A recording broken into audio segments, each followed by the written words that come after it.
Newscast. My name is Valentina Villarreal. And my name is Samuel Parra. This week we're going to talk about grading and map tests. Today we're going to interview some of the teachers that are going to show us how do they grade the test and the quiz and all of the homework and etc. Why? Because the lower school's grade and upper school grade are different. Lower school highest grade is 5 and upper school highest grade is 100.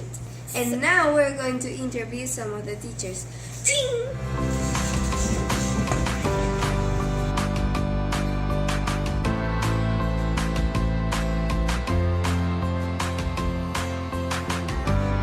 Hi, Ms. Erso. Could you tell us how do you grade all of the kids in lower school? Hello, Valentina. How are you? Absolutely. In lower school, we grade several things. An important aspect is participation. Students have to participate in class. We also grade homework, although it's only 10%, but we teach students how to be responsible and organize their time. We also grade classwork, and that's basically what the students do in class, alone or with the help of a teacher or in groups.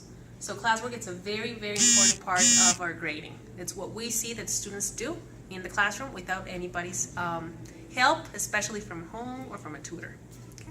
We also have quizzes. Those are like a guidance so the students know how well they're going to do on a big test. They help them so they can know what they need to reinforce, what they need to study more, and it also helps the teachers so that we know how the students are understanding everything. Finally, we have the tests. That's the biggest percentage, and that's usually based after a whole unit.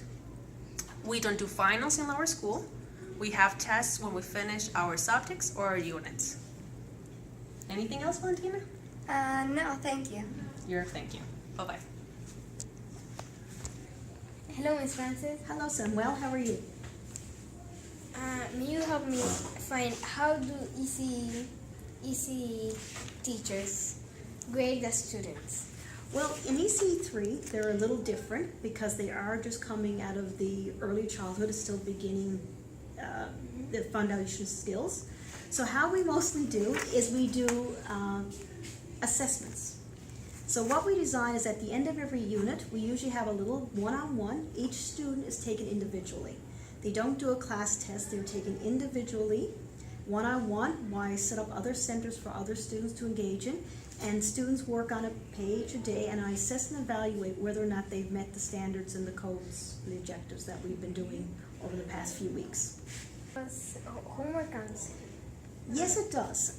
EC has 4 homeworks a week, and that comes in, and it's more or less evaluated on whether or not they complete it correctly. Make sure it comes in on time is the big part of the grade, as well as was it neat and tidy and returned on time, because it's more to practice. Make sure that they go home and get used to study habits. And how many do they get for classwork? For classwork, we grade about 3 a week for classwork, and again, that's based on assessments. Here's a little bit of classwork. At the end, I try to have a little activity, something tangible by a worksheet that I can hold, and as well, I have a checklist that I check off. Did they pronounce the letters correctly? Were they writing correctly? What I saw in their journals. So we have a little bit of both of paperwork, and mostly it's just observation. Okay, thank you. Thank you, Samuel. Hi again. This is Miss Jolie, the math teacher. She is going to talk about the grades in high school. Miss Jolie, may you tell us how do you grade in upper school? Yeah, in upper school we have 4 categories, which are tests, quizzes, classwork, and homework, and they have a grading weight of 45% for tests, 30% for quizzes, 15% for classwork, and 10% for homework. So the one that weighs the most are tests and quizzes. Can you tell us the difference about a quiz and a test? Well, for the most part, at least in my classes, quizzes cover less material, and they are usually a way of knowing how the student is understanding the subject before going to the big test. So it's kind of like a formative assessment, and the test is more of a summative assessment that tells a final grade. Thank you for your attention. You're welcome. Thank you for the interviews. Let's go with Ana and Carlota Why? because they are going to talk about a map testing. Okay. Hi, my name is Anna, Hi, my name is Carlota. and today we are going to talk about the map test. The map test is a test that we take the first month of school and last to see how we improved. This test is taken in the computer, and everyone from EC3 to 12th grade will take the test. The category that will be in the test are math, reading, and language art. So, Carlota, when are the map tests? Oh, I have the info right here.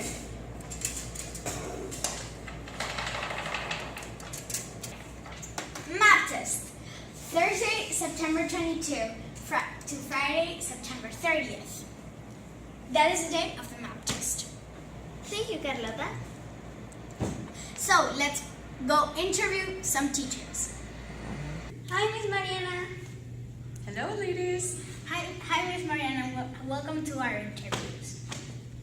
Why the map test is so important?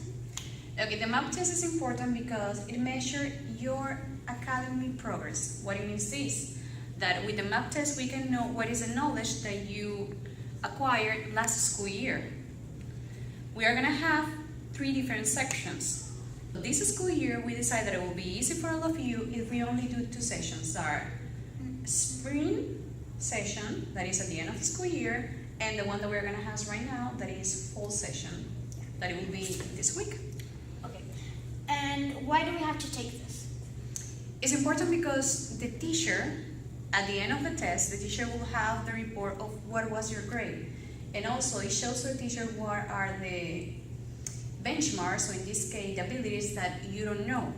So the system provides to the teacher some activities that she can do it or he can do it in the classroom to help you to achieve all this goal by the end of the school year.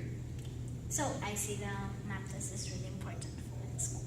Yes, it is. Thank you, Miss Mariana. You're welcome.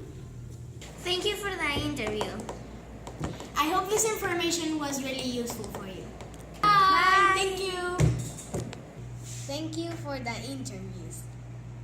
And we're going to see you next week on ELM